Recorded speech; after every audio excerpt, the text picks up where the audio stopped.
Руководитель поискового отряда «Харон», предприниматель и просто интересный человек. Алан Татаров накануне отметил свой 34-й день рождения. В этот день мы встретились с именинником и в первую очередь узнали историю его коронной фразы «расстрелять». Я, может быть, конечно, шучу расстрелять, но иногда, конечно, рука тянется. И уже в последнее время даже очень часто тянется дать кому-то расстрелять. Потому что бывают реально какие-то такие действия, которые вот не очень правильно в нашем человеческом обществе, которое стремится там жалеть жирафов, там, львов не разрешают убивать, мух там хотят сберечь, в то время как вот, на самом деле бывают такие трагедии, которые... Алан Татаров у большинства людей ассоциируется с поисковым отрядом «Харон», организацией, у истоков которой он стоял. Он и сам не отделяет себя от группы, говорит, даже если захочет, не сможет бросить поиски. Ради того, чтобы сохранить память о тех, кто 7 десятков лет назад проливал кровь за нашу свободу. Чтобы нынешняя молодежь знала, мы великий народ, потому что слабые духом не смогли бы победить в той войне. Позитив – это... Во-первых, это обнаруженный медальон, обнаруженный артефакт, который скажет о солдате. Второй позитив – то, что все найдена семья. И третий позитив – это приехать. И тебе ничьей благодарности нужно, там, каких-то чиновников. Да, это все стандарт. Все говорят, они все говорят стандартно, как будто сговариваются. Позитив – это когда родственники подходят, там, обнимают, там, звонят на 9 мая, там, помнят мои дни рождения, сестры, дочери звонят.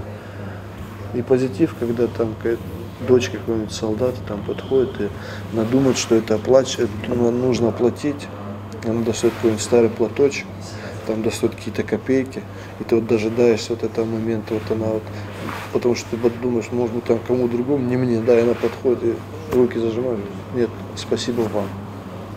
Это вам спасибо за такого человека, который у нас погиб здесь, за меня.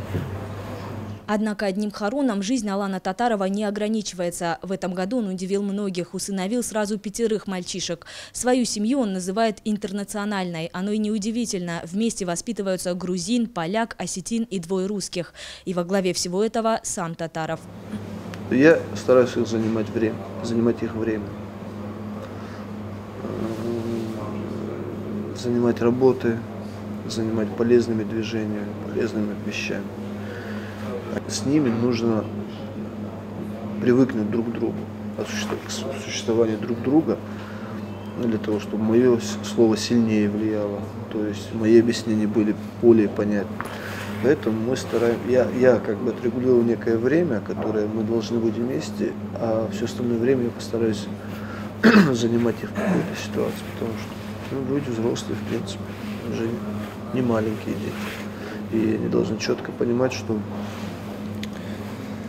для чего я появился в этой жизни у них и для чего они мне нужны. Несмотря на всю кажущуюся серьезность, друзья называют Алана Татарова душой компании и просто весельчаком. Собственно, он такой рубаха-парень, с ним всегда весело.